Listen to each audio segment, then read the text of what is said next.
So, hi, this is Barbara Shore, and I'm interviewing Don McLean, our classmate from 40 years ago. And here we are. So, how you doing, Don? I'm doing just great. It's hard to believe it was 40 years ago. Every The time I say that or think it, it's like, really? How did that happen? Yeah, no kidding. I mean, it's a Yeah, lot of water under the bridge. yeah, for sure. So it's been fun. I've been having a few interviews and conversations, and just we're all so different, and it's really interesting to see what everybody's been doing. Yeah, that's what's amazing, I think, about our careers. There are so many things that one can do. And a lot of them don't necessarily, result in caring for small animals or exotics or large Yeah, animals. yeah, yeah. So Don, what did you do just after school? Well, I thought that I was hoping that I was going to get an equine job in Colorado. I was offered a nice equine position with a clinic in California. And I went out there and actually worked with them for a week or so. But my wife and I decided that maybe I should try closer to home. I We had just had our first son who had some fairly serious health problems, and so we felt fairly comfortable, staying closer to home. So I wound up. Uh, Where was home then? I was still in Fort Collins at that Oh, point. okay. Yeah, Okay. and so I. Actually wound up getting a job with Ledbetter Animal Hospital north of Denver, and I worked for them pretty much I guess probably from maybe the month after I graduated or maybe the second month, until December. And in December, I was contacted by the Army Veterinary Corps, and they wanted to know if I had any interest in the Vet Corps. So I talked to them some about that. And because I had 3 years active duty with the Air Force during Vietnam, and I also had a number of years following that, I guess probably another 6 years of inactive reserve time. It wound up doubling the salary that I was making at Ledbetter, and because of the good, Army or military health benefits, it seemed like a good idea to consider that. So I wound up going, accepting that, and did the physical in Denver and all that sort of stuff, and so I wound up as a captain in the Army Veterinary Corps, and wound up at the officer basic course in January of 1984 at Fort Sam Houston in Texas. So that's what I did initially. Yeah, yeah. And then, so then after you finished your training, then what'd you do? Well, I had a number of assignments. I started, funnily enough, my first assignment was in Sacramento, California, as a officer, and I was responsible for 2 Air Force bases, Mather and McLean, in Sacramento area.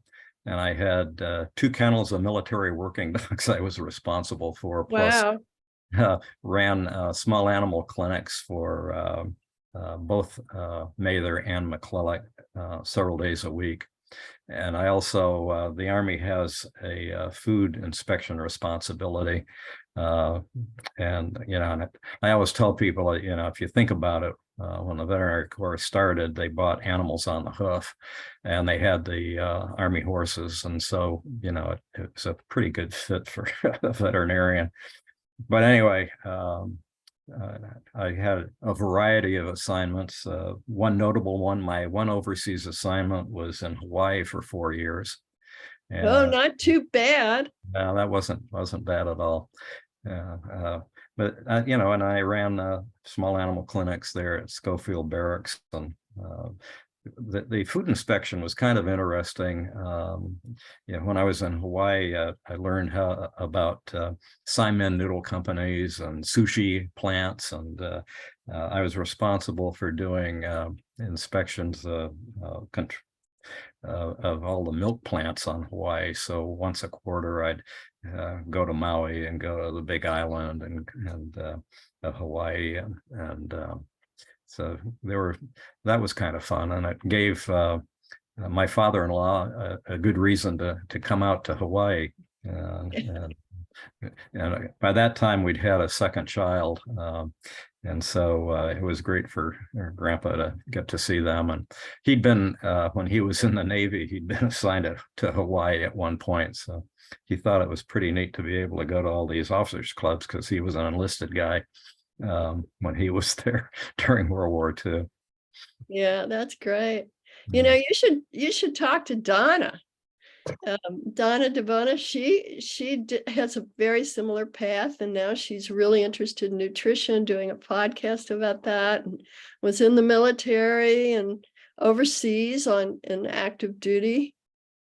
I think, I did see, I think, a picture of her in her uniform on one of the things. So I was in the Army for Veterinary Corps for 20 years, and while I was there, I had an opportunity to get a Master of Public Health degree at Boston University, and that was following an assignment where we actually lived in our house across the road from the boys' grandparents, and so I got to see them every day for, we were there about 4 years. Where was that? That was in Groton, Massachusetts.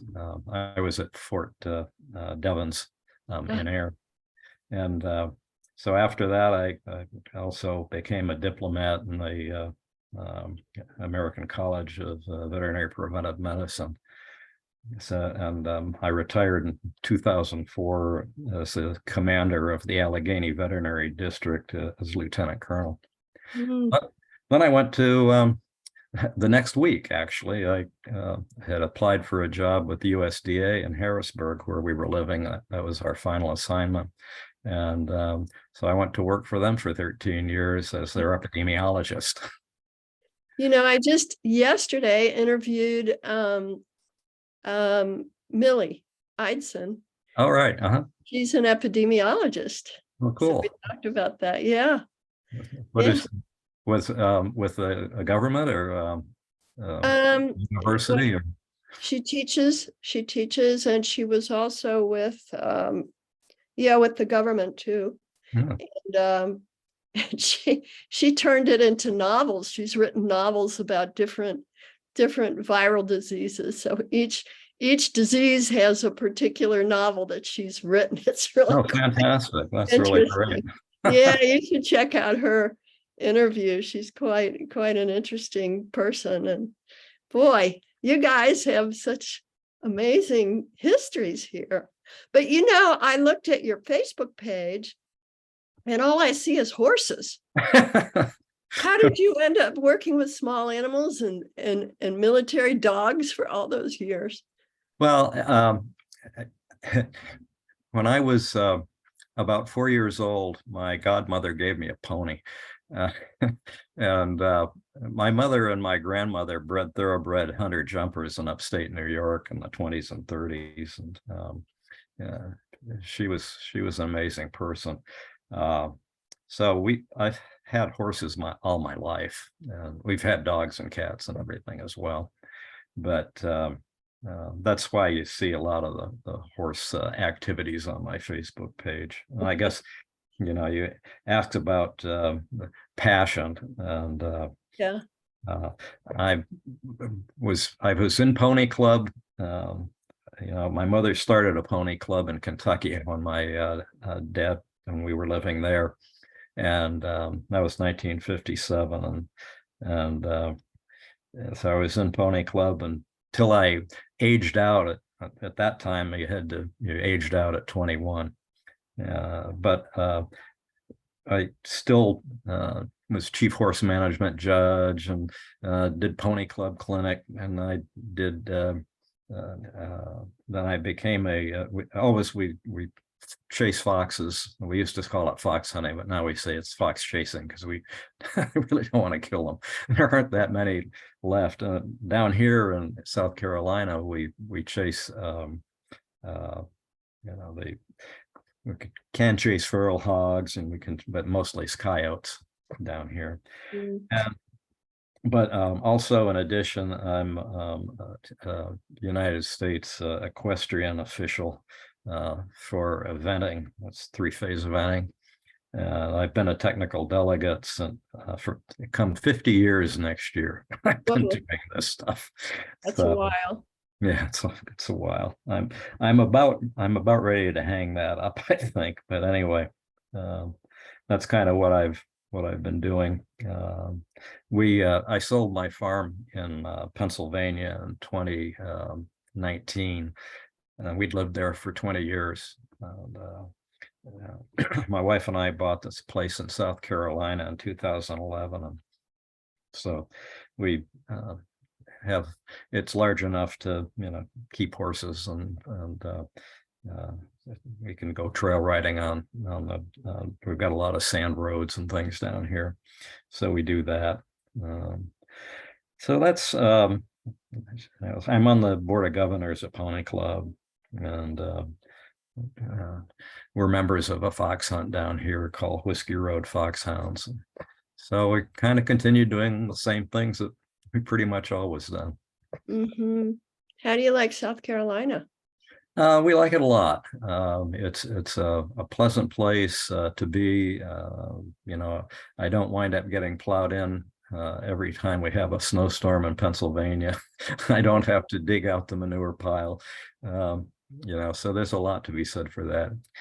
Is it hot? Yeah, in the summer it's pretty hot, but Pennsylvania, the last few years that we lived there, I swear, is every bit as hot. And I lived in Texas, we lived there for a number of years. And so, I mean, the house is air conditioned, the cars are air conditioned. Yeah.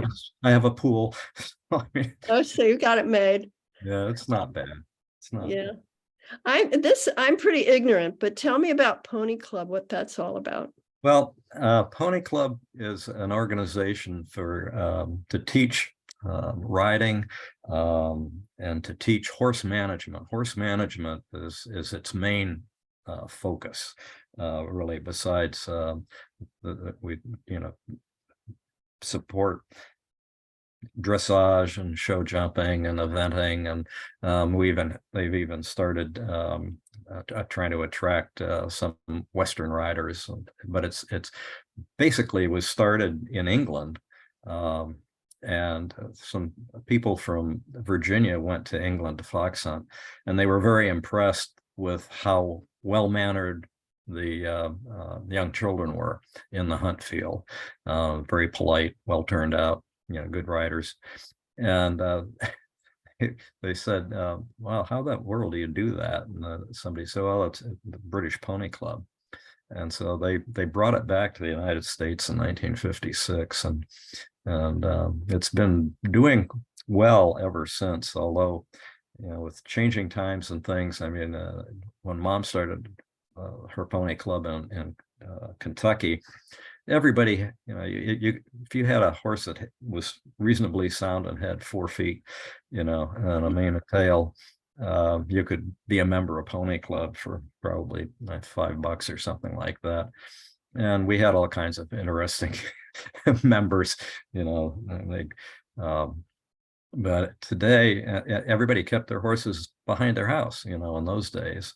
And these days it's rare. Now Pony Club has gone and developed these larger Pony Club groups that are associated with stables that people have. So they, a lot of the kids, that keep their horses at a barn, they may have a Pony Club that's associated with the barn. So they get a lot of the same sorts of things that we used to get, with the horses behind the house. That's what Pony Club is. Okay, it's not about ponies. Well, I mean, people have ponies. I mean, we have a pony right now too. Do you? Yeah, she's getting trained to drive. And actually I Oh, have yeah? yeah, I have a Percheron paint that's paintless Percheron mare. She's big around, but not very tall. That she drives. And my wife and I decided we'd get into that when we were in Pennsylvania. And so we had this mare that came to us, and so we had her trained to drive, and then we got trained to drive too. So uh, this pony is that we have, she definitely has a mind of her own though. Yeah, So yeah, yeah. she is um, keeps you on your toes. Actually, we went out and drove her this afternoon just on our property here. So she's still learning, and we're still learning with her too. But she's small, so Uh, is can she actually pull something? oh, definitely. She's 13-1 hands, Okay. and um, she's a was bred to drive. She came from friends of my significant others that up in Pennsylvania that breed driving ponies. In fact, her half brother is one of the national champions for driving right now. He's several years older than she is, so it's got to be in her blood. But one of the ladies that we take driving lessons from, she said, she's got definitely, you know, she thinks about things to do, like we say with horses, they think about new ways to hurt themselves. She thinks about new ways to get out of working if she can. Yeah. When you talk about the Percheron, it reminds me of, I've been going through some pictures from vet school, and one of my patients was this big Belgian. And, I'm pretty small and he was pretty big, but I just love that horse. And instead of me walking him, he was walking me for sure. And when he healed, when he was all well, I went to see him in Denver at he was pulling the Coors wagon. He was Oh, yeah. the lead horse in the team. It Oh, was so exciting and I was so proud, like a proud mother. that's terrific. Yeah, Yeah. it was fun. Yeah. So what about your family? You're still married to the same person all these years? Unfortunately, Susan passed in Oh, I'm sorry. I didn't realize 2015. that. Yeah. I have two sons, and they're all grown, and I mean, one lives here in town in Aiken, and the other one is still in Pennsylvania. Uh-huh. But yeah, I have uh, a good friend, Sid Wilson, who was uh, she's also very much involved in Pony Club, and was a great friend of my wife's. And so after Susan passed,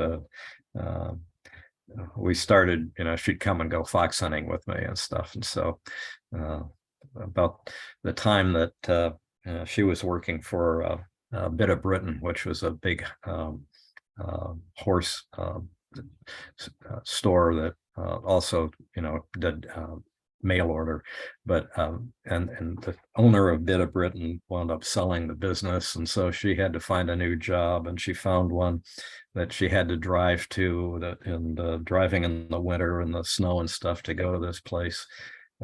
She wasn't very happy, and so it just kind of worked out that when I decided that I was going to sell the farm in 2019, and she brought her horse, and we all went to South Carolina. Oh, nice. That's really sweet. Yeah, I have a one horse that my son brought back from friends of ours that bred paint horses in South Dakota, and he came as a weanling. He's 26 now, and so between me and him, we'd be able to do a century ride of some sort. It's hard to believe. That's great, though. Yeah, Hey, can I just ask you about your time in the Army? sure. What was that like working with those dogs, the military dogs? How was that for you? Well, not bad, really. They are all, whenever they came to see me, we did physicals on them twice a year, but whenever they came to the clinic, the handler brought them. They were muzzled. Um, I have a friend who, the handler, while he was examining the dog, the dog got away from the handler and took off part of his ear. Oh Uh, my. yeah. Oh, So it's very, very important from that point of view. But it was really interesting. When I was in California, the military offered to purchase German Shepherd dogs. And I had a number of people. What they would do is they make an application, and then if they send a picture of the dog and a reason why they'd be interested in selling it to the government. And so then we'd be contacted, and the first thing that would happen is they'd make an appointment, and they'd come in onto the installation, and they'd take it to the kennel master, and the kennel master would look at the dog and to see whether it was aggressive or whether it was docile, and he'd fire off a weapon in the air to see how the dog reacted. And if he thought that the dog had the type of personality that that the military was looking for, then he'd send it over to my office for us to do blood work on, and we'd take them and radiograph for hip dysplasia. yeah. And I don't think that any of those dogs boy, I saw some bad hips. I don't think that probably none of the dogs that we looked at ever got accepted by the military, but they paid good money for them. But most of the time, most of the dogs that we got were the Malinois from Europe, and they had places to obtain those that were actually bred for the military over there. But we had we had, when I was in Texas. At one point, I was a deputy commander for vet services, and at that point, I was also responsible for the veterinary laboratory at Fort Sam, as far as administration, and also for the DoD Military Working Dog Center that was there in San Antonio as well. So we had an opportunity, and actually the some of the time when I would go and run animal clinics for captains that work for me, I'd go over to the dog center, and there's an opportunity to see what they were doing. We had a animal behavioralist that worked for them, all sorts of specialists, radiologists, and so forth. So, but I never had, and if the other thing that we would do is, I had several that were euthanized or passed away most of the time because of age. In those days, they wouldn't adopt them out. Now, a lot of times, dog handlers, when they retire, sometimes they can actually take their dog with them, depending on whether, there's no indication that it's going to wind up being a liability to the government if they, Yeah. they have to be, pretty sure that they're not going to attack somebody. But so we do a complete necropsy, and that all got submitted to the AFIP in Washington. So all of these dogs that were government dogs, when they were euthanized for old age or for whatever reason. I had one that developed cancer from a dog fight that he got into, that I put down. And so all that stuff is, all of those necropsy results of the reports and everything are in Washington at AFIP. Yeah.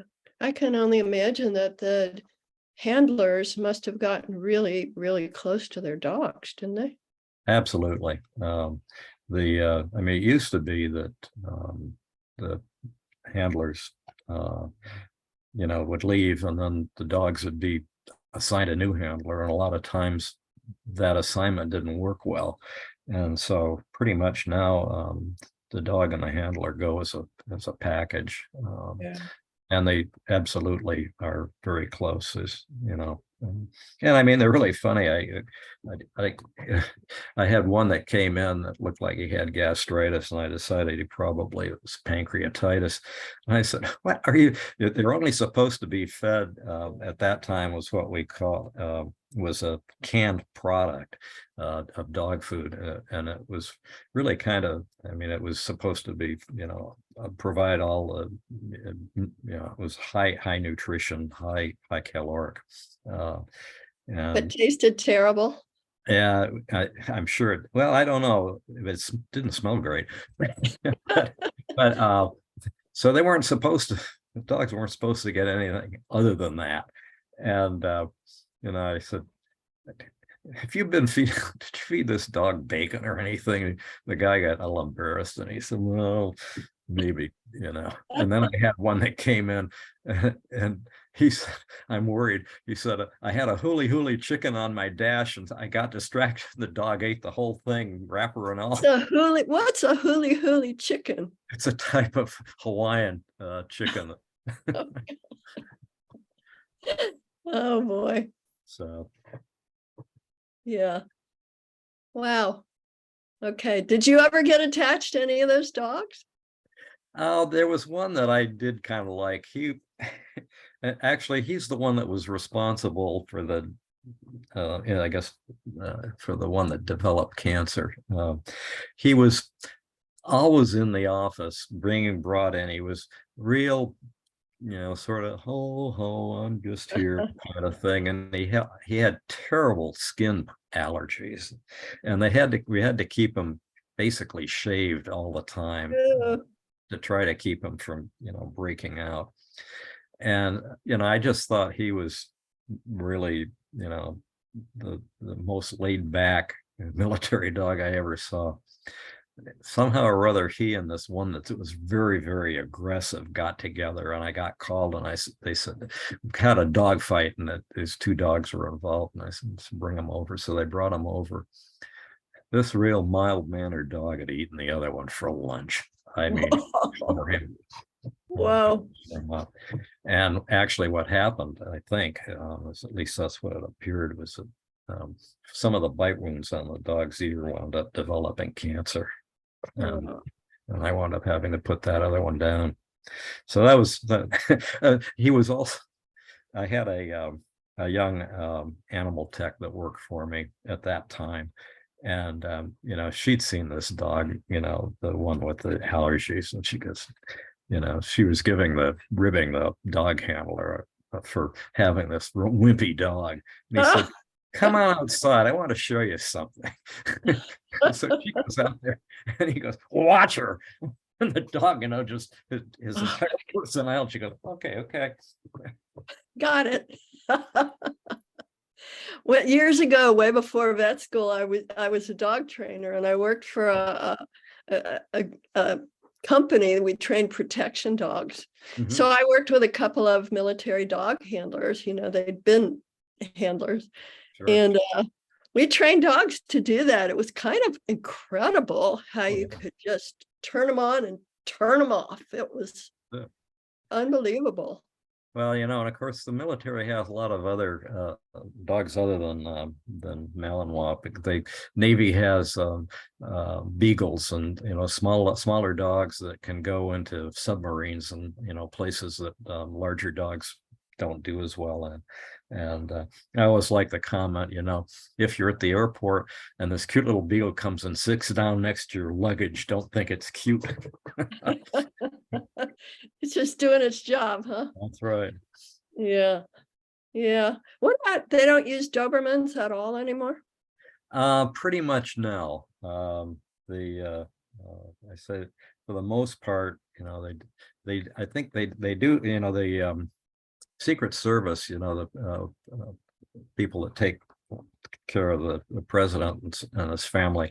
They have Labradors and things too. So, but and so it's other services do have other dogs, and I can't speak for for them as far as the Dobermans may be used somewhere, Yeah.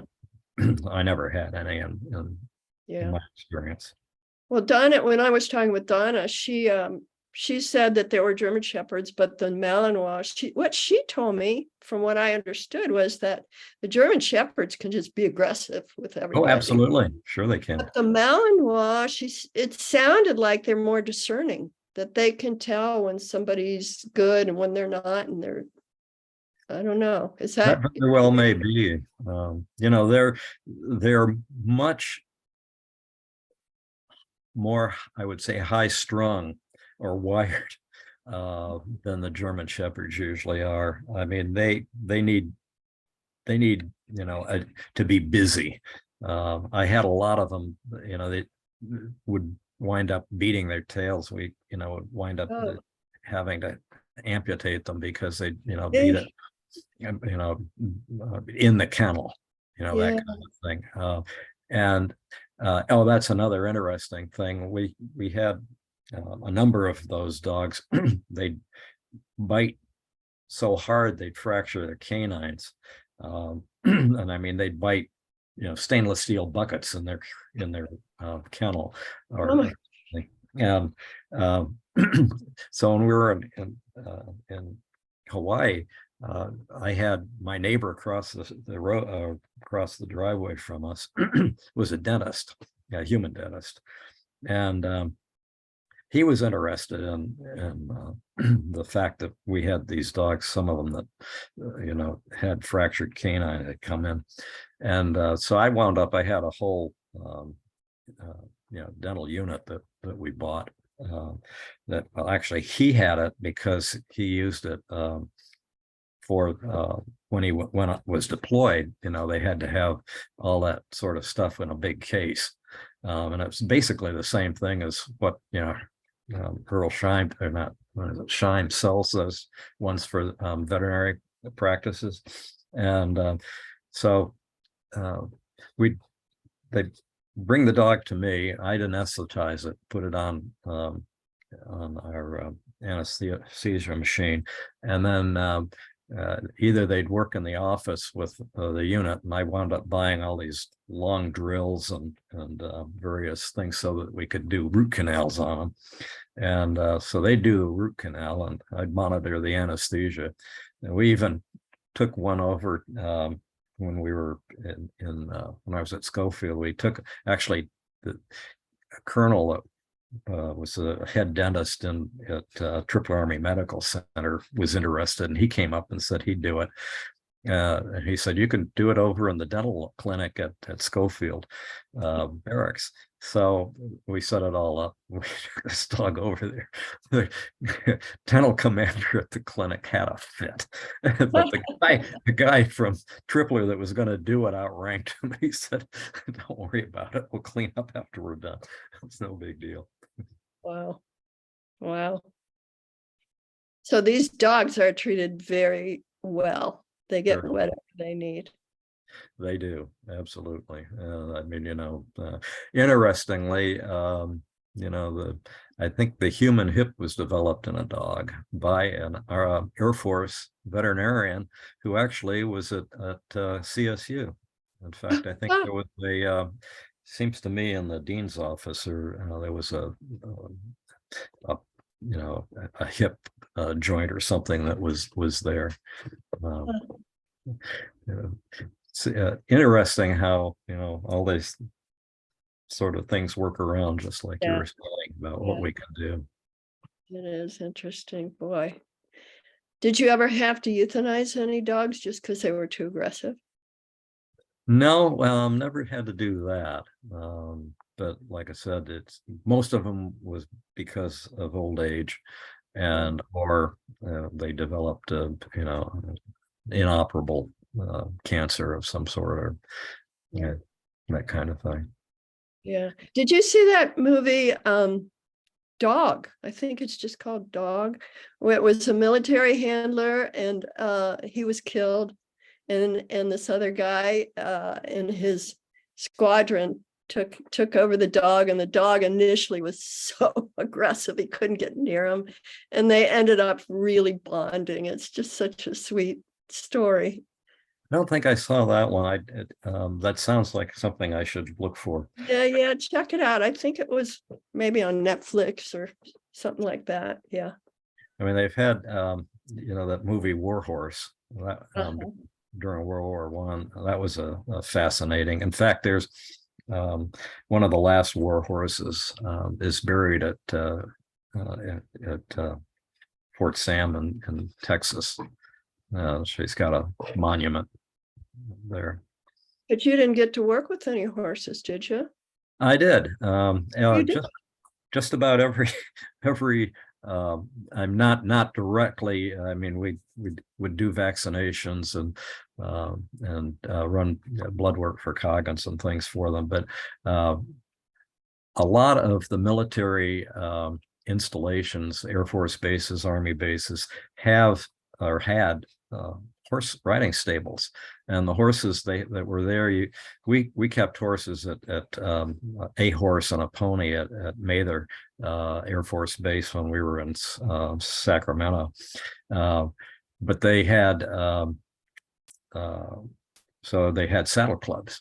And so a lot of the people, that were military would have horses, and then they had morale and welfare horses that actually belonged to the government that you could rent at some of the places that too. And when I was in Hawaii, there were a lot of us there, a lot of captains. One of them was her job was taking care of the Navy Dolphins at Kaneohe Marine installation. But most of them were small animal veterinarians. So I was basically the only one that was at all interested in the morale and welfare horses. So I'd take my senior tech and we'd go around and do whatever needed to be done for those horses. They had a thing that I wasn't involved in, but it happened before I got there. In California, they had I think it was one of the, they had B-52s and KC-135s that at Mather. It was the navigator school was at Mather Air Force Base. And I think that they had a plane crash, and the stable was at the end of the runway, and there were a lot of horses injured, I think, at that point. But like I said, the veterinarian at the time, wound up having to deal with all of that. Of course, I'm sure they, brought in a lot of civilian veterinarians as well. Yeah. It's interesting that when I came I would have gone into the Air Force Veterinary Corps if it had still been around. But before I got through vet school and got there, the Air Force was told that they weren't authorized to have veterinarians. And so they had all these Air Force veterinarians that wound up becoming public health officers.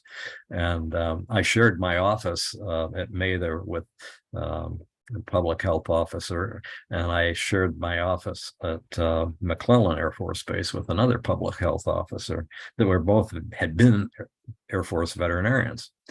So in the Air Force, then, did they have dogs or horses, or what? Oh yeah, they had all of. That's why I was at because the Air Force wasn't authorized to have veterinarians, and the Army provided the veterinarians to the Air Force, to the Navy, to the Marines, and so yeah, they had all the same sorts of stuff, the same animals, and they had kennel masters and big kennels at all of those places. So the Army Vet Corps provided the support for all of the other services. Uh-huh. And the other thing that happened was that a lot of the veterinarians, when they retired, wound up opening practices right outside the gate. And then they complained about the Army having to provide veterinarians, and, that we weren't allowed to do, any surgeries on anything other than military dogs that were required. But so it kind of, tied our hands a lot on what we were allowed to do now. Of course, because I wound up in Hawaii, it was considered overseas, but it wasn't like going to, like maybe Donna when she went, to some of the places. Afghanistan and Canada. Right. Yeah. Absolutely. So, I mean, they obviously could do anything that, was presented to them. But, so there's benefits and there's risks and so forth. Yeah, but still, you've had quite an interesting life, boy. Yeah. Actually, that's one other thing. When I was a vice president of the Honolulu Veterinary Society when I was in Hawaii. So I got a little bit of a taste of the civilian side. Yeah. Wow. Yeah. Were you accepted by the other veterinarians, even though you were military? Yeah, pretty much. I mean, I had situations, you'd get these things that we weren't allowed to treat heartworm disease, for example, if we found it. I mean, we tested all the, pets that came in, but we weren't allowed to treat them. Oh, you mean domestic? You mean people's pets, not the military? People's pets, right? Yeah. And so, and of course, the military working dogs that was their food also had all these other things in it to stop, so they wouldn't. They would protect them for heartworm and everything. And but I can recall sending a client downtown to have their dog treated, and civilian vet calls up and he goes, "You don't know what the hell you're doing. That dog doesn't have heartworm disease." And I said, "Tell you what, do a smear, draw some blood, do a smear, see what you find." He called back, he goes, "Yeah, you're right." Oh, God. Well, interesting stuff. Do you have anything else that you want to talk about before we close? Anything you want to say to the people? No, I probably said way more than I should have. No, it's fun. Yeah, it is fun. Yeah, it's just been really, like I said at the beginning, it's been so interesting talking to people to see what they've been doing all these years, and everybody's so different and have this wealth of experiences. Yeah, it's I never thought that, when I was looking to go to veterinary school, I figured I'd go to work for a large animal, equine practice someplace, and there I'd be. And it's things just kind of, I think, my mom used to say that she thought things tended to happen for the best. And I know my wife Susan was not happy, particularly about my decision to go into the Army Veterinary Corps. But looking back on it, we had a great life with the boys growing up. Where can you go? You go and coach little boys soccer, and then you take the sons and a bottle of wine, and we'd go up to the North Shore and sit on the beach and watch the sun while the boys played in the water or built sandcastles and stuff. It's stuff that like that the average person doesn't ever really get to do. And how old are your sons now? Let's see. One is 40, the other's 38. Yeah. What are they doing? You said one lives here in town. Yeah, one was near you. He's my eldest, and he has he was kind of a hard luck kid all the way along. He had something called Schwachman-Diamond syndrome that was diagnosed when we were still in Fort Collins. And actually, that's not right, but he actually had meningitis. He had bacterial meningitis while I was in vet school. And I can't remember this. One of the doctor that was a terrific surgeon that used to do nasal tumor surgeries, oncology. His son had Not Withrow. yes, it was, yeah. And he came to the hospital when my son was, when I was a senior, to see us. Terrific guy. And then he was, the Schrockman diamond made him very susceptible to any kind of virus that came along. And when I went to Officer Basic in Texas, he got really, really sick and wound up in the hospital at Fort Sam. And they intubated him because he couldn't breathe because he was so sick. And when they tried to excavate him, they couldn't because he was so small that they'd used too large a tube, and it wound up creating scar tissue. And they wound up having to do a tracheotomy so that he could breathe. And we wound up went back and forth our first assignment was going to the San Francisco Children's Hospital for treatment for all of this stuff. And of course, the Army paid for it all. And he went with the trach. He still had it actually they closed it, but when we went to Hawaii, and the thing developed he was losing some air. It developed an air pocket, and so he had to do further surgery. So he finally wound up, getting through that.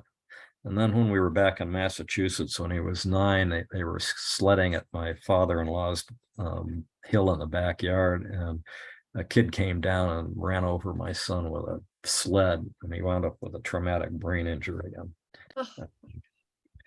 And he was pretty good until, I guess, probably 9 years ago. He had been working for Kohl's, and ran the shoe department. He could run the customer service and everything. And this brain injury began to create further problems for him. And today he's got a medical disability, and he's on, and it's got Medicare. And so, I mean, from all of that point of view, he's in good order. But he has a dog. He can drive a car, but he's always was very shy kid. And this business with his brain is much worse as far as that goes. But he's still lives on his own. And Can he breathe okay now? Yeah, that's all was totally straightened out. He seemed to sort of outgrow a lot of that stuff. He was a failure to thrive kid to begin with too, because he didn't have any digestive enzymes. He wound up having to take pancreas and so forth, and he's outgrown all of that too. So I mean, a lot of it is better, but he's shorter stature. But I think he would have been, if he hadn't had that brain injury from the sledding accident. I think his life would be a lot different than it is now. Yeah. The other son is he buys and sells all sorts of military hardware that comes up for sale and stuff, and he seems to be doing really well with that, this business. He's got a fellow that works for him, and they do a lot of go to a lot of gun shows and things like that. But he was a kid that always seemed to have the golden touch. If he put $1 in for some sort of something that he could win, he usually won it. Stuff I can't explain it, but he's always been lucky. That's great. Yeah. Well, thank you. This has been really nice. Same here. I think it's great. I'm glad you all Yeah. are doing a great job, getting people to come get together and all too. Yeah, it's really exciting, isn't it? To Yeah, it really is. reconnect after all that they've done just a great job of pulling this whole thing together. So Yeah, it's yeah. really if you have when you all get together, I don't know whether you'll see them. Oh, you're not coming? You're not I coming to? no, I'm not. Oh, I've got a family reunion that my sister's pulling together kind of at the same time.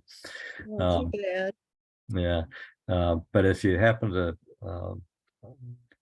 my friend Ann Wagner and Simon Turner still live in Fort Collins, and if you happen to see them uh, along the line, tell them hi for me. I get their Christmas Okay. cards every year, but I used to, when I was working for the USDA, I used to come to Fort Collins periodically. They have a, USDA has a um, business, a facility there. And so, we'd come out periodically for that. And then I'd get to go see all my friends. My mom was still living in Denver, so we'd get to see her too. So Simon Turner sounds familiar. Was he he one was of our the teachers? he was the equine surgeon, one of the main ones. And then he and Wayne McElwraith, they were both from Australia. Yeah. And Anne was she wanted to she was trained in pathology, veterinary pathology, and there was some sort of a issue with the pathology department at CSU, and she wound up actually became the head of the veterinary anesthesiology department instead. And Okay. Simon he used to run all the time, but he used to bicycle, and he had two serious accidents riding a bike, and um, so he had also a traumatic brain injury of sorts that uh, didn't really seem to affect him as far as what he could do, but his personality was much more right in your face than it was, when we were in school. And so when he wound up retiring, but he has been driving or he did drive Fort Collins had a trolley, and he used to drive that several days a week. And but he takes a skull up, and he sculls on Horsetooth Reservoir. He skulls. That's where it's that long rowboat. That's a you see them on the bigger ones on the Charles River in Boston. I think that's called a scull. The boat. It's a long, thin, light. Okay. I never heard that. So when you said skulls, I thought he collects. Not that kind That's really weird. Yeah. Yeah. But that's what he does for exercise. They ski, they hike, they do a lot of. As Anne used to have a horse when Susan and I lived there, and Susan and Anne were great friends. And at one point we kept a horse at Anne's at their place that they had, because they built a barn and had room for a horse. When I was in school, we lived in a small subdivision out Route 14 a little bit. And I guess the other closest classmates were Randy McCarty and I can't remember the other guy's name, but they lived across Route 14 there. Yeah, those were the days, huh? Definitely. Okay, well, thank you. I'm sorry we won't get to see you in person, but at least somebody can watch this and see who you are now. Why, sure. Well, I really appreciate having the opportunity to get together and chat with you. Me too. It's been great. Thank you. I ought to ask you what you've been doing. Well, I did an interview too. Donna interviewed me last week. There you go. Good. You can find it all out right there. Super. Okay. Well, this is great. Yeah. And thank you, Don. It's been good seeing you. And say hi to all my old classmates. I will. Okay. Lots of fun. Bye-bye. Take care. You too.